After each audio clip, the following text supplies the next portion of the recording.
Hello, this is RunningRobert, and today we're going to be talking about the Humacyte HUMA summary for the 29th of April, 2024. And in the summary, we're going to be looking at the bullish and the bearish parts of the company. So I generally follow small cap pharma. I do some games. I do a little bit of everything. So if you like what I'm doing, hey, please like and subscribe. It helps out a lot, and thank you. Disclaimer is I do own shares in the company. I'm an amateur investor, and any advice given should be followed up by your own due diligence, and any information given is valid for today, the 29th of April. And the slideshow will not be updated, but obviously if you follow my channel, we will probably do a pre-PDUFA update. We'll get a lot of that stuff in there as we get closer to those times. So, company overview. So the big one is that PDUFA. It's the 10th of August, 2024 for human acellular vessel. It's HAV. It is a priority review, which means it is down to a 6-month review, which is indicative that it is a area of need. And we'll talk about a little bit more of that in the next slide. The company reported $8 million at the end of 2023, plus they had an offering on the 5th of February for about $43 million, and then they drew down from their Oberlin capital another $20 million in the 11th of March, which, by my calculations, should give them, at the end of the year, about $143 million. The company still has a $100 million drawdown, which is available to them. Total operating expenses were $26 million for the fourth quarter and $100 million for all of 2023. The company believes that they will have enough cash to last at least 12 months.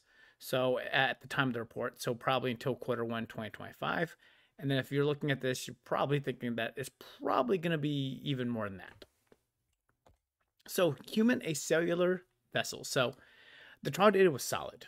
And the extra data from the compassionate humanitarian use from the Ukraine conflict also solidified how it was.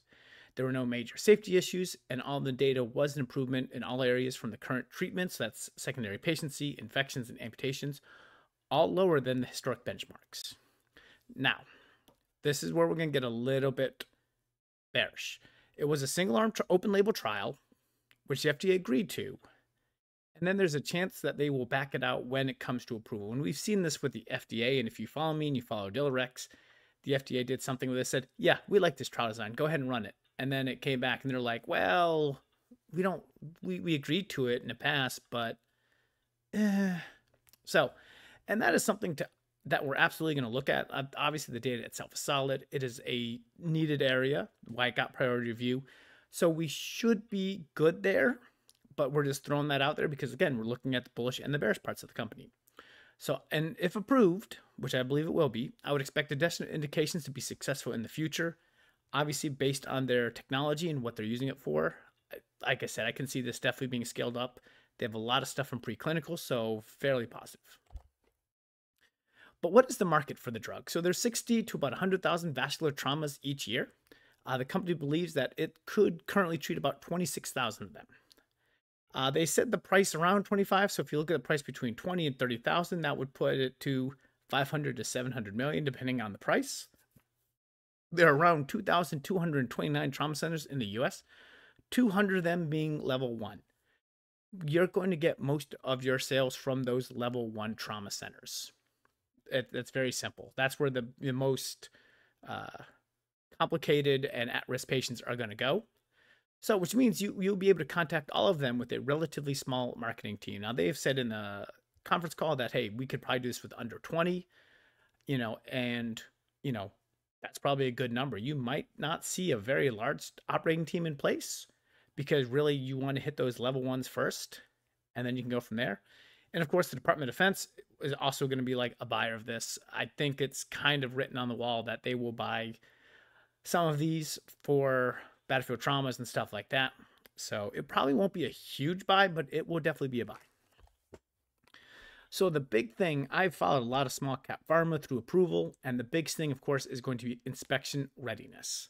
So the company has already had mock audits from former FDA inspectors. The PAI, the pre-approval inspection audit, will occur before the PDUFA, and most likely didn't happen before the last quarterly report. So they really didn't mention that they had been audited yet, but they were very much talking about their mock audits that they already did. With the data solid, the PA is probably the biggest thing standing in the way of approval. And we've seen that with smaller companies or smaller market cap companies. They just don't get it all right because they haven't done that. They haven't gone through the inspections. We've seen it. It's happened. we worry about that for CRL. So of course, that is probably the biggest thing that we're looking at. I don't believe the data has any problems, and I think the FDA is going to honor their commitment. So of course, obviously that's the big thing, is you're looking at the inspection and how it goes. Everything and anything else. So of course, they have a phase 3 for dialysis versus fistula dialysis is set for the second half of 2024. Again, going to add patients. Going to be pretty good. We have published phase 2 results for PAD coming out. And the company has also several other trials in preclinical.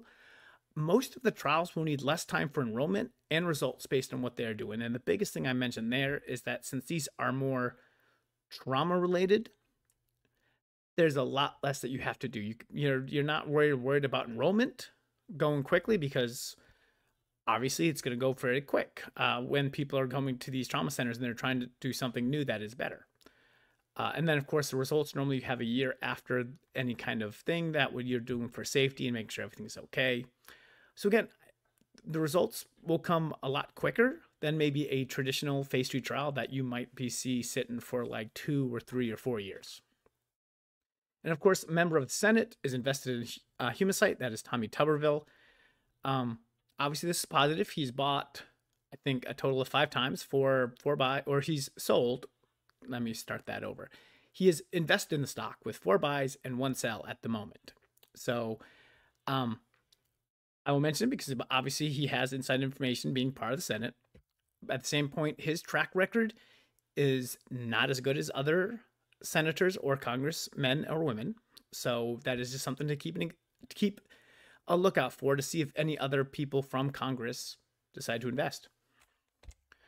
So the summary. So I believe the company is slated for a good 2024 and 2025. I believe the company will get approval in August based on the data, with the PAI, of course, being the uncertainty. I believe that once it gets to market and the Department of Defense, it should easily generate enough cash to fund the rest of its trials, which in turn will bring in more money to fund everything else. I think that's what's going to happen. The negatives I can see from this is a CRL based on the PAI, or a slow rollout, which means the company would have to raise more cash. So those are the 2 biggest negatives. Obviously in August, we're going to get the CRL information, if it's approved or not approved, and then just see how well we can get the rollout going. If it's a quick rollout, we are in great shape. If it's a little bit slower, maybe they have to draw down more funds, maybe even do a dilution, but we will get to that point when we see it. But again, I believe it's going to be positive, but I'm trying to give you all the information, bullish and bearish, about it. So hopefully this helps you make a good investment decision. Thank you very much for watching and listening, and I hope you have a wonderful day.